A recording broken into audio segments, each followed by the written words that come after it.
A man has been arrested for allegedly threatening to murder Israeli Prime Minister Benjamin Netanyahu.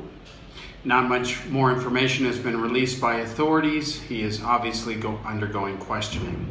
Speaking of Netanyahu, the Israeli Prime Minister released a video in response to calls from Palestinian leadership. Now, this is from the Palestinian National Authority. One must remember that there is no single spokesperson or spokesentity for the Palestinian people. That has been true for many years now, ever since the terrorist group Hamas ousted the Palestinian National Authority government in Gaza. Hamas has ruled Gaza since then. So Hamas claims they speak for the Palestinian people. The PNA naturally claims that it does. Both sides can't agree. They'll never get along. And until the foreseeable future, the future of so-called Palestine will never happen, meaning it will never be a standalone separate country living in peace and harmony with Israel as long as the present status quo is perpetuated by both Hamas, which claims it will never recognize Israel under any circumstances, and of course the Palestinian National Authority, which is increasingly taking the same position. What Netanyahu has done is release a video in response to the Palestinian leadership claiming that it wants a state of Palestine without any Jews. Now, during World War II, when Adolf Hitler and the Nazis were busy fighting wars and starting them, causing World War II along with Imperial Japan, there was a phrase called Judenrein, or Judenrein, or Judenfrei, which means free of Jews. This is exactly what the Palestinian leadership, or what passes for leadership, is doing now, and this is what Benjamin Netanyahu has pushed back against. His point is very simple, and it's very valid. Can you imagine what the reaction would be among the global community if Netanyahu said he wanted a place called Israel only for Jews? There would be deserved rightful condemnation. And yet when the Palestinian leadership says the same thing, except they want no Jews, only Palestinians, what is the world reaction? Largely silence, of course. That's predictable, it's a double standard, it is immoral, and it is wrong.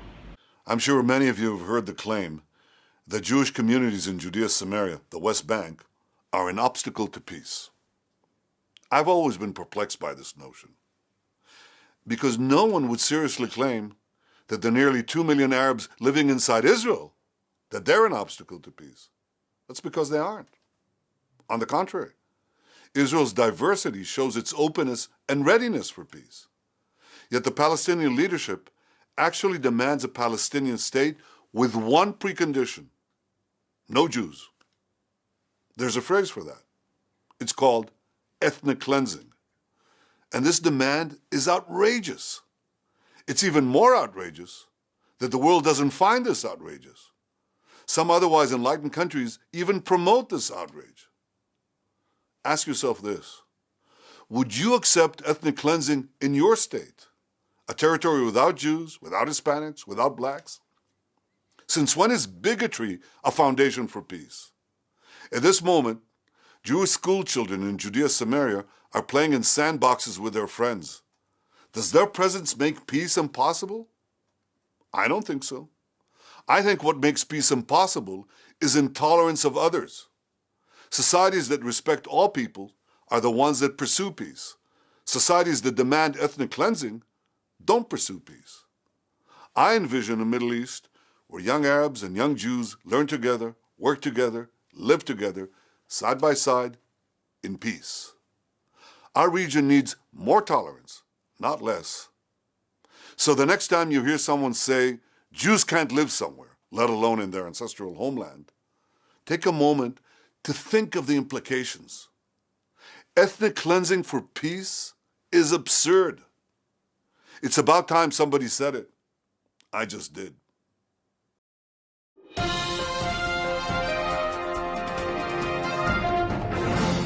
Communist North Korea and its dictator are claiming that they have enough enriched uranium to make as many as 20 nuclear weapons just this year alone.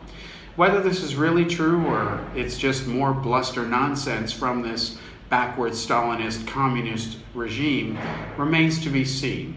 What North Korea is saying is that it is preparing for yet another illegal rogue underground nuclear test.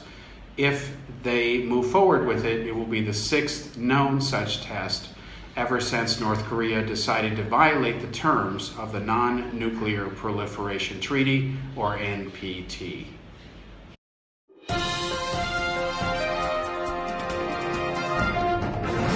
Former Federal Reserve Chairman Alan Greenspan is claiming that he has never seen the U.S. more vulnerable during his life, and that the country is in complete chaos, and that he worries about the crazies taking over the United States government.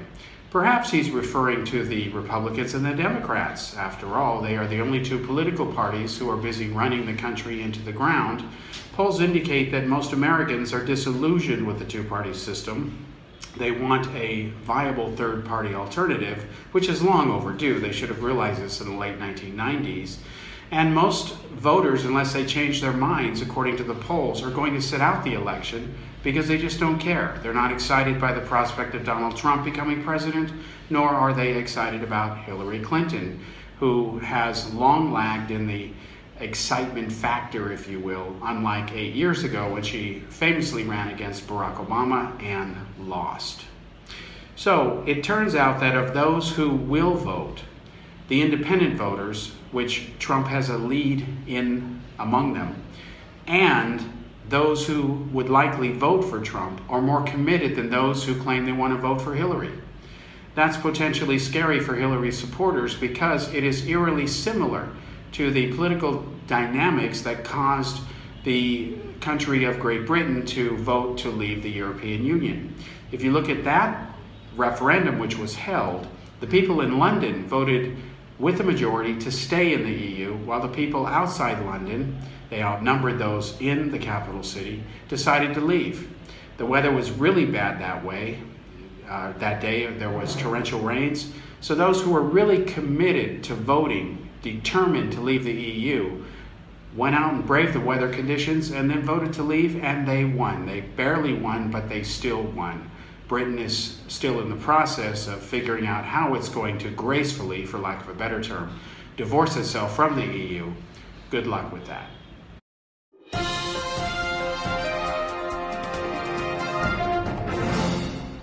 The United States Congress has decided to subpoena the FBI and their records concerning their investigation of former Secretary of State and now Democratic presidential candidate Hillary Clinton. The FBI, which has indicated they will fight the subpoena now, Congress wants to see information that the FBI says it's not entitled to see. That's a laugh. They will now have to tell a judge, the FBI that is, why Congress can't see it, even though by law they have that right, especially Congress representatives and Senate representatives who hold the appropriate security clearances. And then they'll have to defend their efforts to shield information about Hillary Clinton from being made public. Now, admittedly, there is politics going on here. There's always politics going on. But this does not excuse the FBI's behavior, which has been quite shameful, where it concerns investigating Hillary Clinton, not as they did, but as they should have. One big mistake the FBI made, which was deliberate, not accidental, is they allowed her top aide, Cheryl Mills, to be both a potential defendant and a lawyer for Hillary Clinton at the same time. Her dual status effectively shielded any conversations she had with Clinton, protected under the guise of attorney-client privilege. Hillary Clinton was also not put under oath, which was another thing the FBI refused to do. And the Inspector General, although it found Hillary Clinton guilty and nailed her in the report accordingly, kind of punted the issue and said they referred it to the Justice Department for possible prosecution. Since the Justice Department agreed they weren't going to do anything anyway, the whole thing has become moot. What has not died down is public interest, and as new emails continue to be leaked out and hacked, the latest being from former Secretary of State Colin Powell, a person of extreme integrity that the Clintons do not dare attack, He has been brutally frank and honest about the Clintons. He says he would rather not vote for her, does not find her trustworthy, does not find her to be a game changer. All the stuff most Americans know, because Hillary enjoys, more than Donald Trump, the highest rating among the two candidates running for president in the area of being untrustworthy. Clinton is considered by most voters, over 70% now, to be untrustworthy, and the latest polls indicate that Donald Trump is now leading her in key states and across the nation by an average of 6 points. While a lot can happen between now and the presidential debates in a few weeks and up to the election itself will likely be determined by the upcoming presidential debates between Donald Trump and Hillary Clinton.